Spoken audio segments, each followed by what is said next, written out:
ఇంకొన్ని గంటల్లో తమిళనాడు సరికొత్త చరిత్రకు సాక్షిభూతంగా మారబోతోంది. ఆ రాష్ట్ర 15వ ముఖ్యమంత్రిగా విజయ్ ప్రమాణ స్వీకారం చేయబోతున్నారు.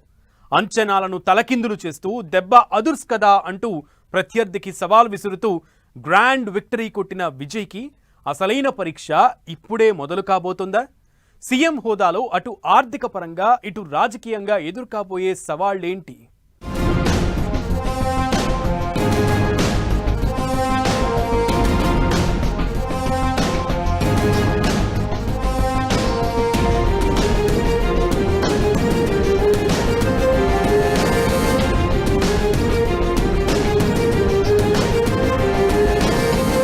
తమిళనాడు 15వ ముఖ్యమంత్రిగా విజయ్ మరికొన్ని గంటల్లో ప్రమాణ స్వీకారం. అసలు పరీక్ష ఇప్పుడే మొదలు కానుందా? సీఎం పదవి విజయ్కు ముళ్ల కిరీటమేనా?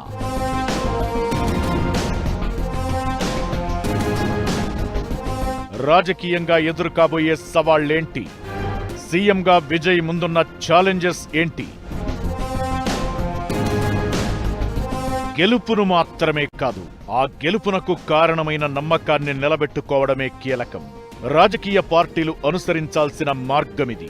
తమిళనాడులో విజయ్ విక్టరీ తరువాత ఇదే మాట రీసౌండ్ ఇస్తోంది. పాలిటిక్స్ లో హామీలు ఇవ్వడం ఒకెత్తైతే వాటిని ఆచరణలో పెట్టడం మరో ఎత్తు. పథకాలు, వరాలు అధికార పీఠానికి చేరువ చేయొచ్చు. అయితే ఆ తరువాతే అసలు సవాళ్లు ఎదురవుతాయి. రాష్ట్ర ఆర్థిక పరిస్థితిని గాడిలో ఉంచుతూనే ఇచ్చిన హామీలను నిలబెట్టుకోవడం కత్తి మీద సాములా మారుతుంది. ఇప్పుడు విజయ్ పార్టీ పరిస్థితి కూడా అదే. అద్భుత విజయంతో అరవ రాజకీయాల్లో సరికొత్త చరిత్ర క్రియేట్ చేసిన విజయ్ ఇంకొన్ని గంటల్లో ముఖ్యమంత్రిగా ప్రమాణ స్వీకారం చేయబోతున్నారు. అయితే సీఎంగా విజయ్ ముందున్న సవాళ్లేంటి? దళపతి వాటిని ఎదుర్కోగలడా అనే ఆసక్తి ప్రతి చోట కనిపిస్తోందిప్పుడు.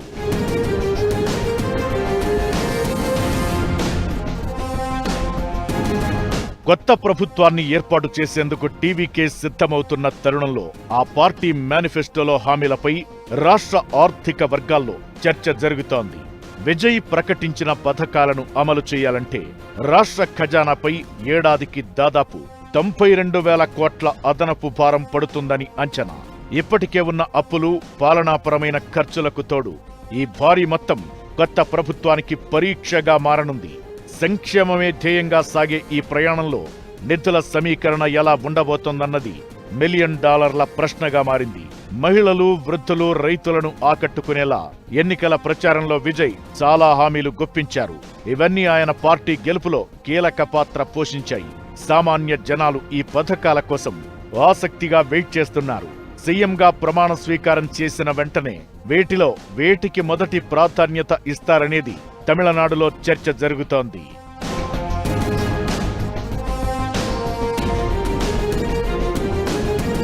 మహిళలకు నెలకు 2,500 ఆర్థిక సాయం, వృద్ధాప్య పింఛన్లు 3,000కు పెంపు, 200 యూనిట్ల వరకు గృహ వినియోగదారులకు ఊరట, ఏడాదికి 6 ఉచిత గ్యాస్ సిలిండర్లు, పెట్టుబడి సాయం కింద రైతుకు ఏటా 15,000 లాంటి పథకాలు రాష్ట్ర ఆర్థిక వ్యవస్థపై భారం పెంచే ఛాన్స్ ఉంది. వీటిని అమలు చేయడం విజయ్ అండ్ టీంకు అంత ఈజీ కాదు అనే అభిప్రాయాలు వినిపిస్తున్నాయి. మహిళలకు నెలవారీ సాయం పెంపు, నిరుపేదల యువతుల వివాహానికి 8 గ్రాముల బంగారం లాంటి హామీలతో ఏటా ప్రభుత్వంపై అదనంగా 21,618 కోట్ల భారం పడుతుంది. ప్రస్తుతం ప్రభుత్వం 100 యూనిట్లు ఉచితంగా ఇస్తోంది. ఇప్పుడు అదనంగా మరో 100 యూనిట్లు ఇవ్వాల్సి ఉంది. ఈ హామీతో 4,248 కోట్లకు పైగా భారం పడుతుంది. పింఛన్ కింద ప్రస్తుతం వృద్ధులకు 1,200 ఇస్తుండగా దాన్ని 3,000కు పెంచుతామని విజయ్ హామీ ఇచ్చారు. దీంతో వార్షిక వ్యయం 4,366 కోట్ల నుంచి 6,549 కోట్లకు పెరగనుంది. వితంతు పింఛన్లకు 1,829 కోట్లు, దివ్యాంగుల పింఛన్లకు 504 కోట్ల చొప్పున భారం పెరగనుంది.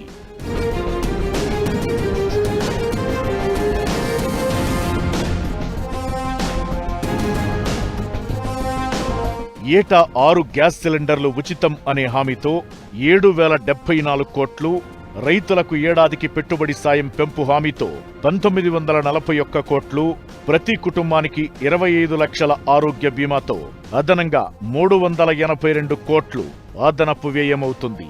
ఇక +2 చదివిన వారికి ప్రతి నెల 2500, నిరుద్యోగ యువతకు 4000, ఇంటర్న్షిప్ చేసేవారికి నెలకు స్టైఫండ్, చేపల వేట నిషేధం సమయంలో మత్స్యకారులకు ప్రతి నెల 27,000, చేపల వేటకు వెళ్లే పడవలకు రాయితీతో కూడిన డీజిల్, వితంతువులు, అంగన్వాడీ కార్యకర్తలకు నెలకు 18,000, పారిశుద్ధ్య కార్మికులకు నెలకు 10,000 జీతం లాంటి వాటితో ఆర్థిక వ్యవస్థపై మరింత భారం పెరుగుతుంది. ఈ ఖర్చులకు తోడు ప్రభుత్వ ఉద్యోగులకు పాత పింఛన్ విధానం అమలు, కొత్తగా 5 లక్షల ఉద్యోగాల సృష్టి లాంటి హామీలు విజయ్కు సవాల్గా మారే ఛాన్స్ ఉంది.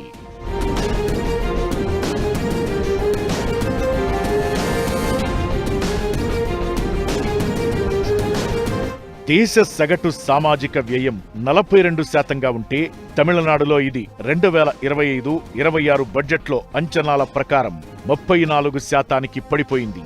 విద్య, వైద్య రంగాల్లో ఖర్చు తగ్గుతూ వస్తోంది. అయితే ఒకవైపు అభివృద్ధి పనులను కొనసాగిస్తూనే మరోవైపు ఈ స్థాయి సంక్షేమ పథకాలను అమలు చేయడం అంత ఈజీ కాదు. మార్పు కోరుకున్న ఓటర్లు విజయ్కు అధికార పీఠం కట్టబెట్టారు. మరి ఇచ్చిన హామీలు అమలు చేయడంతో పాటు రాష్ట్రాన్ని అభివృద్ధి దిశగా ఎలా నడిపిస్తారు, జనాల నమ్మకాన్ని విజయ్ ఎలా నిలబెట్టుకుంటారనేది ఆసక్తి రేపుతోంది.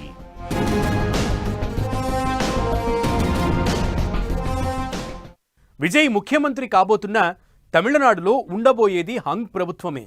ఇదే రాబోయే రోజుల్లో కీలకం కాబోతుందా అంటే అవును అనే సమాధానమే గట్టిగా వినిపిస్తోంది. ఉచిత హామీలతో ఆర్థిక వ్యవస్థను ఎలా నడిపించబోతున్నారన్నదే కాదు, రాజకీయంగా విజయ్కు సరికొత్త సవాళ్లు ఎదురయ్యే ఛాన్స్ ఉంది. ఇంతకీ ఏంటవి? రాబోయే 5 ఏళ్లు విజయ్కు నిజంగా అగ్ని పరీక్షేనా?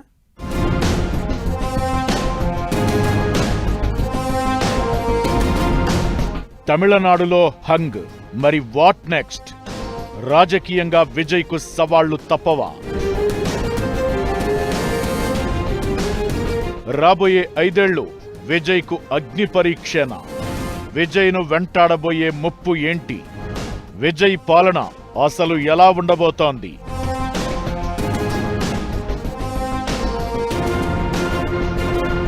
తమిళనాడులో విజయ్ పార్టీకి సంపూర్ణ మెజారిటీ రాలేదు. ప్రభుత్వ ఏర్పాటుకు ఇతర పార్టీల మీద ఆధారపడాల్సిన పరిస్థితి. క్లియర్గా చెప్పాలంటే మైనారిటీ సర్కారును నడిపించాలి.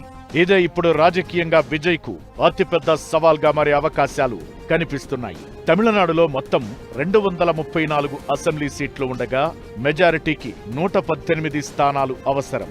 అయితే విజయ్ పార్టీ కొద్ది దూరంలో ఆగిపోయింది. దీంతో ఇప్పుడు ఒక మైనారిటీ ప్రభుత్వం నడపక తప్పని పరిస్థితి. బాగున్నప్పుడు అన్నీ బానే ఉంటాయి, సీన్ రివర్స్ అయినప్పుడే విజయ్కు సవాళ్లు తప్పవు. రాబోయే రోజుల్లో బిల్లులను అసెంబ్లీ ఆమోదింపజేసుకోవడం విజయ్కు కత్తి మీద సాములా మారే ఛాన్స్ ఉంటుంది. ఇక ద్రవిడ దిగ్గజాలైన డిఎంకే, అన్నాడీఎంకే పార్టీలు విజయ్ పార్టీని ఇరుకున పెట్టేందుకు ఎప్పటికప్పుడు ప్రయత్నాలు చేస్తూనే ఉంటాయి అనడంలో ఎలాంటి అనుమానం లేదు. ఆ వ్యూహాలను ఎదుర్కోవడం కూడా విజయ్కు సవాలే. నిజానికి అధికార మార్పిడి అనేది తమిళనాడులో ఆనవాయితీగా వచ్చేది. అయితే అన్నాడీఎంకే లేదంటే డిఎంకే, ఈ 2 పార్టీల మధ్య అధికారం మారుతూ ఉండేది. దీన్ని చూసి విసిగిపోయిన అరవ ఓటర్లు టీవీకే పార్టీకి జై కొట్టారు. సినీ హీరోగా క్రేజ్, ఇచ్చిన హామీలు, తీసుకున్న నిర్ణయాలు అన్నీ కలిపి విజయ్ చరిత్ర సృష్టించేలా చేశాయి. అయితే హీరోగా విజిల్స్ వేయించిన విజయ్ నాయకుడిగా, పరిపాలకుడిగా ఎలా ఉండబోతున్నారనేది కూడా కీలకం. ఆయన ప్రతి అడుగును రాజకీయ పార్టీలతో పాటు జనాలు అబ్జర్వ్ చేస్తుంటారు. దీన్ని ఎదుర్కొని నిలబడడం విజయ్ ముందున్న అతిపెద్ద ఛాలెంజ్. ఇచ్చిన హామీలను అమలు చేయాలంటే వేల కోట్ల నిధులు కావాలి. ఇప్పటికే ఆర్థిక సంక్షోభంలో ఉన్న తమిళనాడును గట్టెక్కించడం, ఇచ్చిన హామీలను నిలబెట్టుకోవడం విజయ్కు సవాల్. అంచనాలు ఆకాశంలో ఉన్నప్పుడు ఫలితాలు సామాన్యంగా ఉంటే జనాల్లో అసహనం స్టార్ట్ అవుతుంది. ఇది ప్రత్యర్థి పార్టీకి ఆయుధంగా మారుతుంది. విజయ్ దీన్ని ఎలా ఎదుర్కొంటారనేది కూడా కీలకం.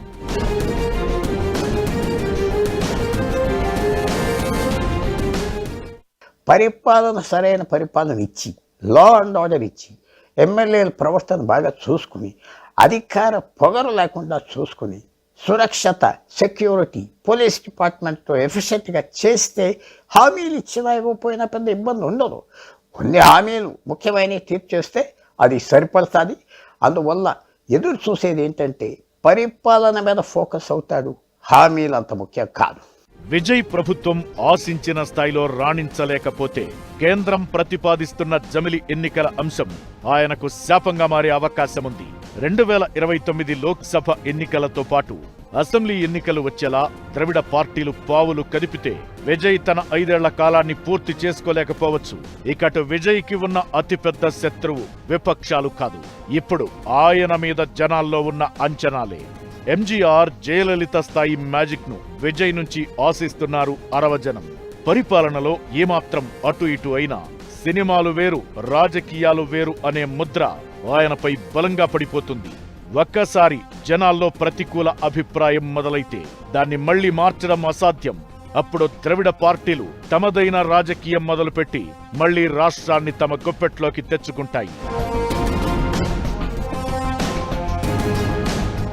ఒక్కటి మాత్రం క్లియర్, విజయ్కి ఇప్పుడు దొరికిన విజయం సువర్ణావకాశమే కాదు, ఒక హెచ్చరిక కూడా. ఆయన మాటల నుంచి చేతల్లోకి మారి అద్భుతమైన పాలన అందిస్తేనే ఈ ద్రవిడ కూటముల వ్యూహాల నుంచి తప్పించుకునే ఛాన్స్ ఉంటుందనే అభిప్రాయాలు వినిపిస్తున్నాయి. లేదంటే విజయ్ పార్టీని అతిపెద్ద ప్రమాదం పొంచి ఉండే ఛాన్స్ ఉంటుంది. పాలనలో విజయ్ తన మార్క్ క్రియేట్ చేయాల్సిన అవసరముంది. మరీ ముఖ్యంగా ఆర్థిక వ్యవస్థను సెటరేట్ చేయడం, హామీలను నెరవేర్చడం కీలకం. రాష్ట్ర సొంత ఆదాయ వనరులను పెంచుకోవడం, లేదంటే అనవసర ఖర్చులను తగ్గించుకోవడం ద్వారా మాత్రమే ఎన్నికల హామీలను విజయవంతంగా అమలు చేసే ఛాన్స్ ఉంటుంది. తమిళనాడు లాంటి పారిశ్రామికంగా అభివృద్ధి చెందిన రాష్ట్రంలో కొత్త పెట్టుబడులను ఆకర్షించి ఆదాయాన్ని పెంచే దిశగా విజయ్ ప్రభుత్వం అడుగులు వేయాలి. కేవలం అప్పుల ద్వారా పథకాలను అమలు చేస్తే రాష్ట్ర ఆర్థిక వ్యవస్థ దెబ్బతినే ప్రమాదముందనే హెచ్చరికలు వినిపిస్తున్నాయి.